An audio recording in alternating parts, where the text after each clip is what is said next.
My name is Georgina. I'm 25 years old and I live with my mother. My father left us when I was very small and he never returned. My mother refuses to talk about him. When I asked her once, she simply said it was better to forget. I never brought it up again. I work at a small cafe where I serve coffee and clean tables. Every day is the same. Same routine, same faces, nothing new. I don't have friends or plans. I don't date anyone. I decided a long time ago that I didn't need any of that. People leave. That's what I learned. First, my father disappeared. Then a childhood friend moved away, and later my boyfriend stopped calling. They all left in different ways, but the result was always the same. So I made a choice. No more hoping, no more feeling. It was easier that way.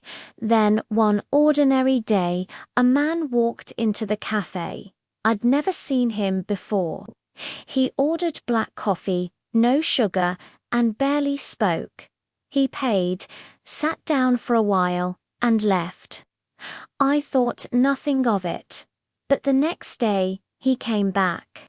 Same coffee, same quiet manner. Then he returned the day after that, and the day after that.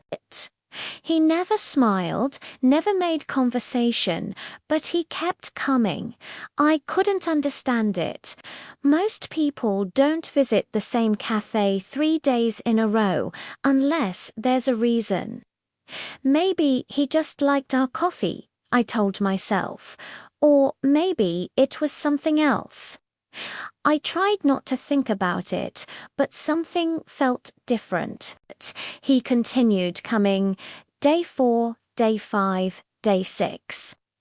He always looked at the menu, but never changed his order. He never said anything beyond the basics. Yet every day, there he was.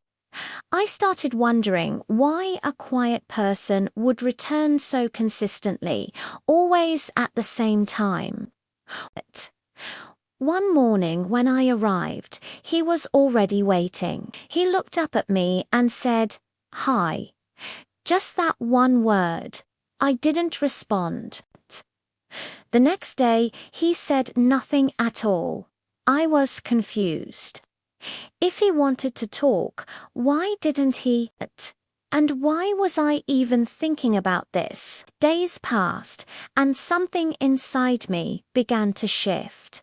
I started waking up earlier, checking the clock, standing near the counter when I knew he'd arrive. When he walked through the door, everything felt a little lighter. I didn't tell anyone about this feeling. I didn't even want to admit it to myself. Then he stopped coming. One day passed, then another, then another. I told myself I didn't care, but the cafe felt emptier. My chest felt heavy. On the 4th day, he returned. "Sorry," he said. "I had to go out of town." That was all the explanation he gave, and I didn't ask for more. I wasn't angry. I was frightened because I realized I'd missed him. That scared me more than anything. What if he disappeared again? But instead of pushing him away, I kept waiting. He came every day after that. We talked a little more each time. He told me about his sister and his job. I told him about my mother and why I found it hard to trust people. He listened carefully, and I listened to him. It felt safe, like something I'd never experienced before. I started thinking that maybe I'd been wrong. Maybe not everyone leaves. Then came Saturday morning.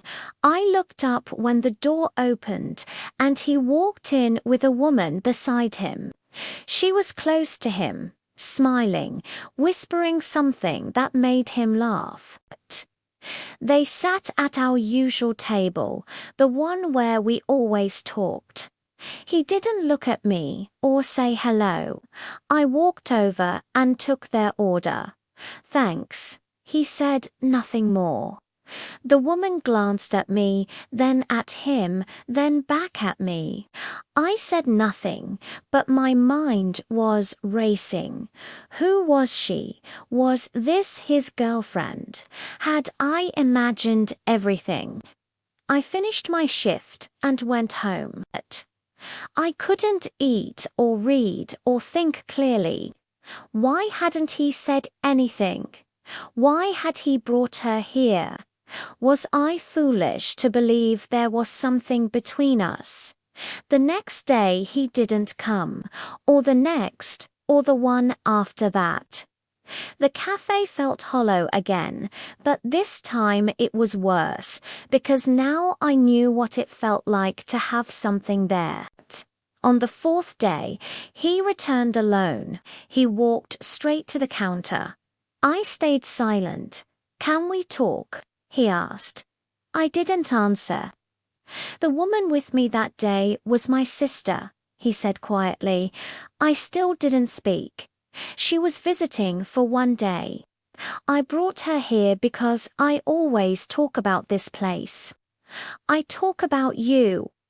I finally looked at him. "You didn't say anything," I told him. "You didn't even say hi." He nodded. I was nervous. I thought it might seem strange. I didn't want to ruin anything. "Why did you come back now?" I asked. "Because I didn't want to leave things like that. I thought you might be angry, but I hoped you'd listen." I looked at him carefully and asked, "Why does it matter so much to you?" He smiled gently. "Because I don't want to disappear from your life." I didn't know what to say, so I said nothing. "Can I come back tomorrow?" he asked. "Yes," I answered. "You can." He returned the next day, same time, same coffee. But this time we talked about different things. Music, weather, dreams, what we wanted from life. The following weekend, I met his sister again. She smiled warmly and said, "I told him not to mess this up." I laughed. Later, he met my mother. They talked for a long time, and afterward she told me, "He's nice. I can see you care about him." I admitted, "Yes, I do."